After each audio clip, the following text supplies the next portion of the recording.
究竟人類點樣可以同遠距離之外嘅人作出通訊呢？古時長途通訊嘅主要方法包括有藉住馬匹譯送、信鴿、信狗以及烽煙等嚟互相通訊。譯送係由專門負責嘅人員乘坐馬匹或者其他交通工具，接力將書信送到目的地。但係建立一個可靠同埋快速嘅譯送系統，需要十分高昂嘅成本。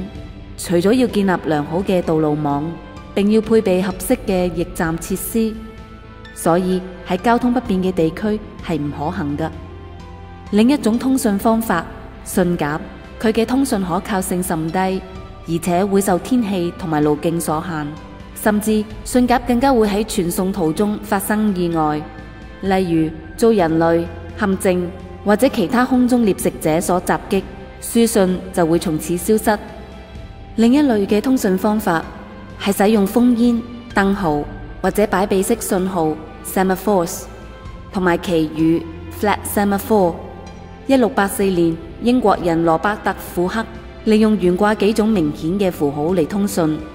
1793年，法國人 Claude Schaap利用十字架左右木臂上下移動所呈現出嘅位置同埋角度嚟表示各個字母，叫做 semaphore。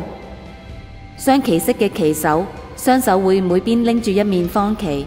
每隻手可以指出7種方向。除咗待機信號之外，兩面旗係唔會重疊。旗幟上圓對角線分割為兩色，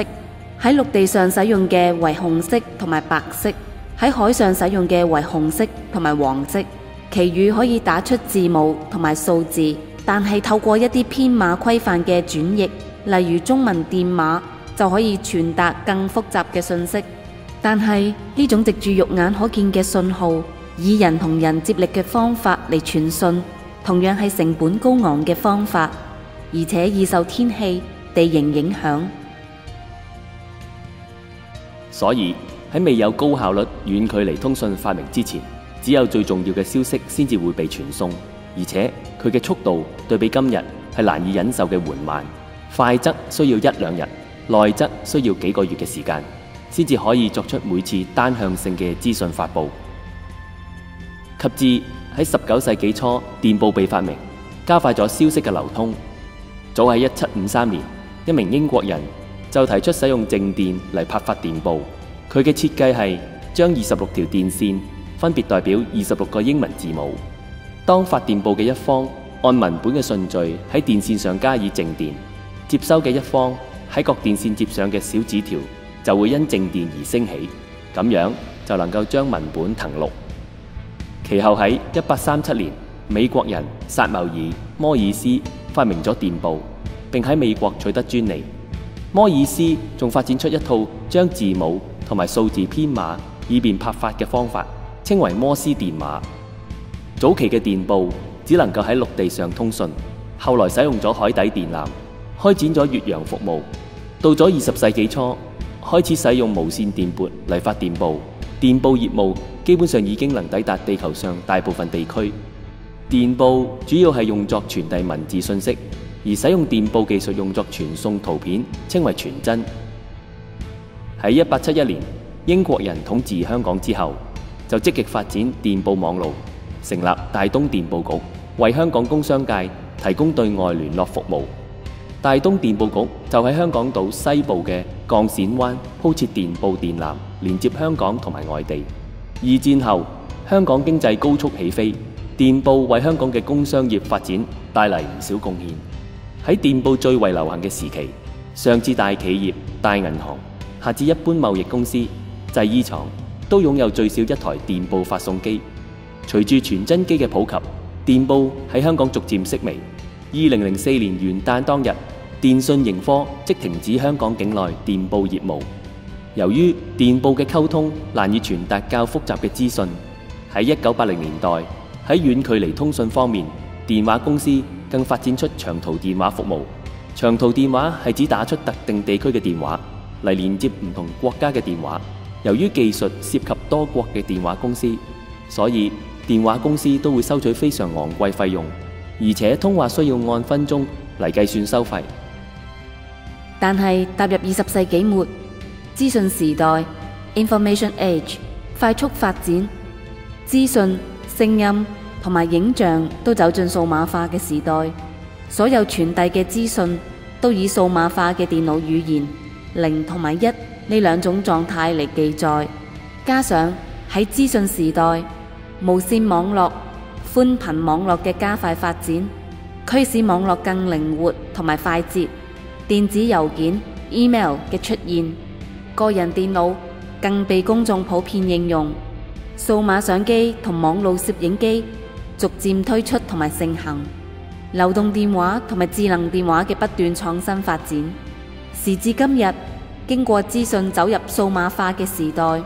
喺遠距離通訊方面，已經唔係好似前人一樣需要付上昂貴嘅金錢，只換嚟諸多限制、單向性、非常簡陋同埋低質素嘅遠距離通訊。此時此刻，現代人嘅通訊逐漸都唔需要透過電話公司嚟作遠距離通訊啦。喺家庭電腦方面，已經有 Skype 等網絡視像溝通嘅程式，利用 Skype 同埋網絡嚟免費撥打網路電話，透過視像同遠方以及外國嘅親友保持聯繫。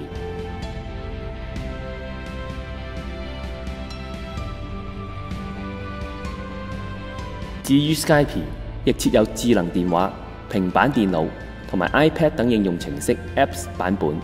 因為資訊、聲音同埋影像都經過數碼化，使遠距離通訊變得更加流動化。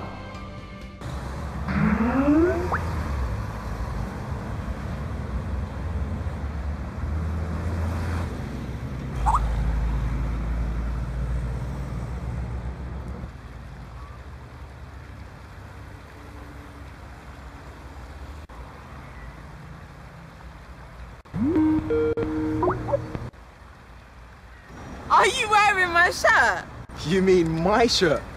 Oh no! Twinsies! 事實上，喺智能電話應用程式 App 上，近年經已推出好多透過網路免費撥打視像長途電話嘅應用程式，例如微信 WeChat。微信係一款跨平台嘅通訊工具，支援多人聊天室，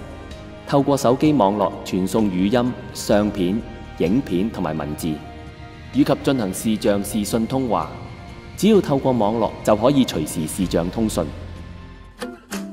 想要使用視訊通話呢，很簡單，就在這個笑臉旁邊的加號，你就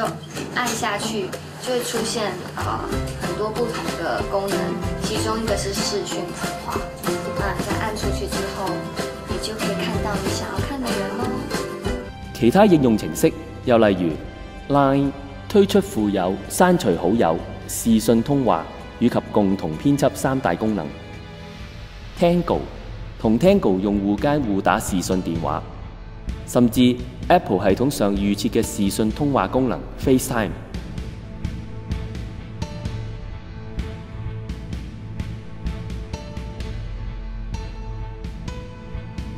實在因為資訊、聲音同埋影像走進數碼化，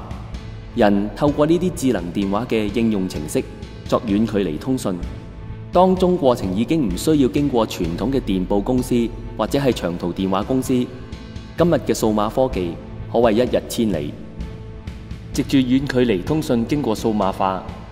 將遠距離通訊變成免費，大量提供服務同埋為人類帶嚟無限化。試問時至今日，有冇人會走上回頭路，再使用電報或者信鴿等溝通工具呢？同樣，當認知到現今比特幣 Bitcoin 就係貨幣嘅數碼化，比特幣一模一樣咁樣將貨幣變成免費嘅服務，逃離政府同埋銀行系統唔公平嘅壓榨，並且為人類帶嚟無限化嘅轉變。當今比特幣嘅存在，就正如當今智能手機嘅出現，對於1837年電報發明者薩繆爾摩爾斯嚟講，簡直難以想像。同樣，對於完全固守舊有模式嘅人嚟講，數碼化貨幣比特幣嘅影響威力，亦將會係天方夜譚，難以想像。